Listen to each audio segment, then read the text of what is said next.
اگر ایک آدمی کے پاس صرف اتنا ہے کہ وہ بال بچوں کے لیے مشکل سے بندوبست کر سکتا ہے، بلکہ مسلسل اسی کے لیے مقروض بھی ہوتا جا رہا ہو، تو کیا وہ اپنے بوڑھے والدین کو بھی ہر صورت میں خرچہ اور مال فراہم کرے؟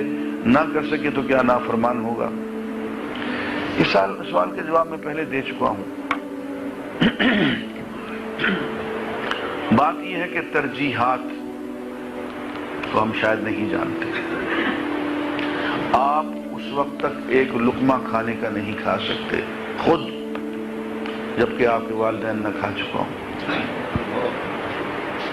آپ کسی مکان کی چھت کے تلے رہنا جائز نہیں ہے جب تک کہ ان کا انتظام نہ ہو۔ آپ 1 انچ کپڑا اپنے جسم پہ نہیں ڈال سکتے، نہیں پہن سکتے جب تک کہ ان کے پہناوے کا انتظام نہ ہو گیا۔ میں نے اسی لیے ٹیلی ویژن پہ یہ کہا تھا کہ سوال درست کریں۔ آپ یوں کہیں کہ اتنی مہنگائی ہے کہ والدین کو کھلانے پلانے اور ان کی ضروریات پورا کرنے کے بعد کچھ نہیں بچتا، بچوں کا کیا کریں، اپنا کیا کریں؟ یہ تو سوال بنتا ہے۔ آپ نے سوال ہی الٹ کیا ہے تو اس کا جواب ہم کیا دیں؟ آپ پہلے خود کھا پی کے بیٹھ گئے، بچوں کا پیٹ بھر لیا آپ نے، اور والدین کے بارے میں اب آپ نے سوچنا شروع کیا ہے۔ آپ کی تو سوچ غلط ہے۔ آپ نے بخاری کی وہ حدیث نہیں پڑھی جس میں 3 آدمیوں کا ذکر ہے کہ وہ غار میں گئے، بارش ہو رہی تھی، غار میں چھپ گئے، اوپر سے پتھر لڑھک کے آ گیا، غار بند ہو گئی۔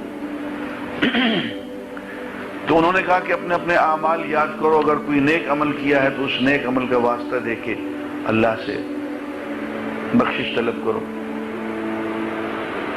تو 2 آدمیوں نے اپنے اپنے اعمال کا واسطہ دیا۔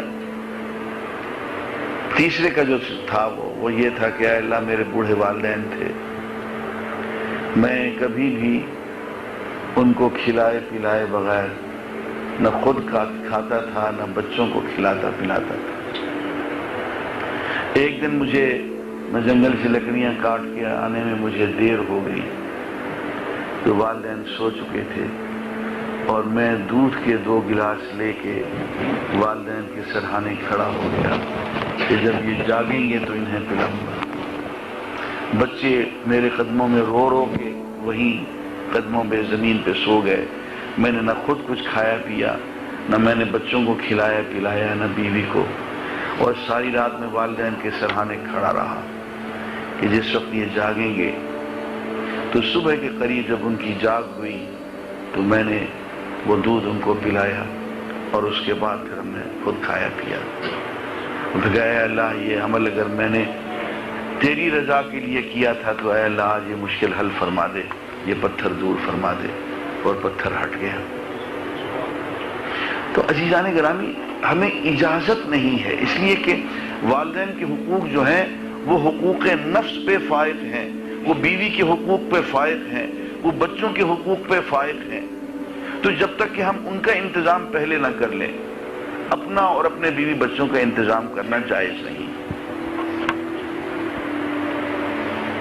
اور اگر پہلے ان کا انتظام کر لیں گے تو اپنا انتظام آسانی سے ہو جائے گا۔